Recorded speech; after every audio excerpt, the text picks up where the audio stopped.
Hi, I'm Brian. Welcome to my hobby space. Let's try casting spare parts using Oyu-pla. Oyupla is basically blue stuff. So we'll be casting parts for personal use using this blue stuff, basically. Let me show you how to use the Oyupla. I'm pretty sure it works the exact same way with blue stuff. Here off the side I've got a hot kettle of water that's almost boiling but not exactly. If you've got a hot pot or something to keep it in, you can use that, but I've had better results just keeping it in the kettle, keeping the kettle popping hot. Take your Oyupla and put it in a bowl that's okay for hot temperatures. Cover it in hot water, but don't fill the bowl. Get a stopwatch going. You're supposed to heat the plastic up for 3 minutes. Once it starts getting a little bit sticky and soft, it will stick to the bottom. I'm going to add in a little bit more hot water just to keep the temperature of the water really hot. And I'm going to flip the Oyupla over. I'm going to add a little more hot water. The second bowl is for cold water. So I'm going to take some ice and some water.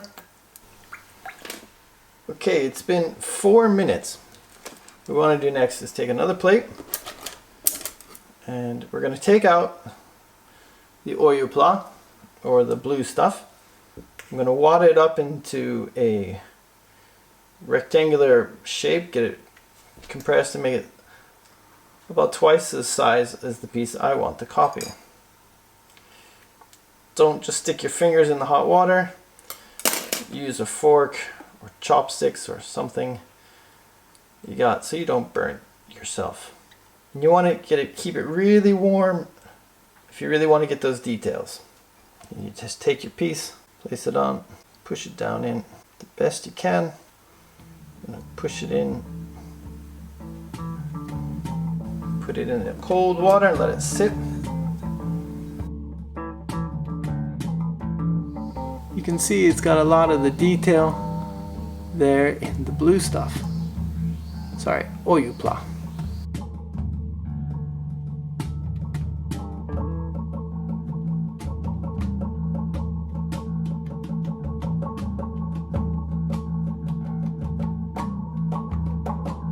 We're going to try 3 different ways to cast spare parts. I took a casting of the shoulder and back of both sides of this Seraphon Carnosaur. We'll call this idea 1. Take old sprues, drop them in a jar, dissolve them with acetone. Let it sit for 24 hours and you get a really soft goo.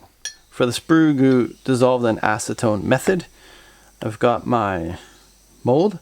I put some tinfoil around it just to keep it from spilling out, because it's in this way there you're safe if you accidentally took too much. You don't need a whole spoonful. Some, get out, dab it in. I could probably use a little more. And what I did is I just kind of wet my fingers with the acetone and use that to wet fingers to kind of mush it in. Oh no, need a little more.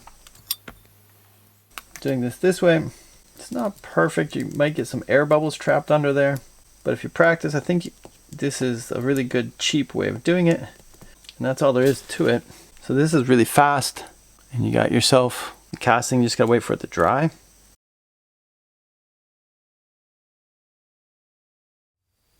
Option 2. Take some more sprues. Add them to your Tamiya Extra Thin Cement. I did a video about this before. I'll put a link to it. Applying the extra thin cement. Make sure you got a window open or a ventilator or some sort of mask. I got an old brush here. Just stir it up, brush it on. Bunch of light coats. Let it flow into all the details. This will take, I don't know, 8-9 coats, maybe more. If you see any air bubbles, pop them. That's one of the nice things about this way, is you can minimize air bubbles. Okay, that's all I'm going to do for the first coat. You can see it's really thin. You can still see the color shining through of the mold. And this is just letting it soak into the details. And then as we put more layers on later, it'll build up thicker and stronger.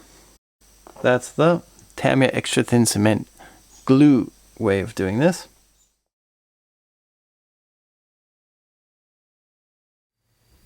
Option number 3, Tamiya epoxy putty. We use about half a stick for each mold. That's your putty. The blue one's the hardener. If I got that wrong and it's the other way around, please let me know in the comments down below. I do know they need to be mixed well. And then what I like to do for this is just to twist it up like bubblegum. Twist, twist, and then pull, stretch it out, and add those together and pull. You gotta make sure you get the hardener and the putty really thoroughly mixed. It will stick to your fingers, so you may want to keep your fingers a little wet. Have a little dish of water or something by so you can wet your fingers. Once the color is slightly changed, it doesn't change a whole lot with this Tamiya putty, but with this it just goes from white to kind of a minty white color. Okay, you take this, put it in, just fill it into your mold. You really want to push it in to all the gaps so you get all the details. Work it in with your fingers and you're done. Bonuses for the Tamiya epoxy has no smell. Also with the Tamiya cement, and especially with the sprue glue in the acetone, kind of 1 and 2 options, very stinky, so you're going to want an open window for either of these options. So without much further ado, let me introduce the results. So number 1 was this acetone. This is what I got out of the acetone. Each one of these is about 1 spoonful. Just put into the mold. Let sit for about 48 hours. Actually, I think I might let this one sit for 72 hours. Yeah, you could cut off the extra stuff and probably use that. There's some air gaps where bubbles had been trapped when I first put it in. But you could probably fix those with putty. Bonus, simple. Just scoop it in with a spoon. Wait a couple of days and you got a part. Minuses, air bubbles that get trapped in there. You'll have to fix those. Option 2, sprues melted in Tamiya Extra Thin Cement. A lot finer detail on this one, I think, because it got painted on, and as one layer dissolves into the other, they get further into the mold, into the cast. I mean, that's really good, and there's really almost just a few little air bubbles, but they actually look like chips in the armor, so that's probably usable as is. Bonuses, very little to no air bubbles in the print, so that's really good. Minuses, it's pretty labor intensive. You gotta put on a layer, wait a few hours, put on a layer, wait a few hours, put on until it gets thick enough. I mean, even now it's only, I don't know, millimeter or more thick, so it's not super thick. Option 3, Tamiya epoxy putty. This is the smooth surface type, not the quick type. There's 2 kinds. Okay, so the Tamiya putty gives really good detail. I mean, it's, I think, better than the other 2. And it's stiff, but it's got a little bit of play to it. And it's thicker than the Tamiya cement, so I mean, it's more of a solid piece. But it's not as chunky as the acetone one. Oh, I like that. Wow. So yeah, I think I'll be able to get my dinosaur sticking out of the water pretty well. Like I said, these are all going to go on with this head. Let's cut it off there at the shoulder, attach the head. And I think that's going to look pretty sweet. Bonuses for the Tamiya. You wad up the stuff and you put it in your casting mold, walk away from it, and you're done. Good details. I don't see any air pockets or air bubbles. No fumes. That'd be my first choice. If you're low on funds and you got acetone, you could try that one. if you've got the Tamiya Extra Thin Cement or this airbrush cleaner laying around, because this is the exact same stuff basically, then this one gives better details than the acetone, but it's more labor intensive. So that's the materials. As for the Oyupla or blue stuff, I get 3 bars of this. These 3 bars make one cast, one of these models. So once you've made one, you've made all the pieces you want, you can melt this down again and reuse it for another casting. So for about, let's see, $1, $2, $3, $4, $5 worth of casting material and some putty, you could probably copy any shield, sword, shoulder piece, anything you want. You could probably make a couple extra dozen, depending on how much time you want to spend, really easily. So if you can't get the blue stuff, this Oyupla is really great.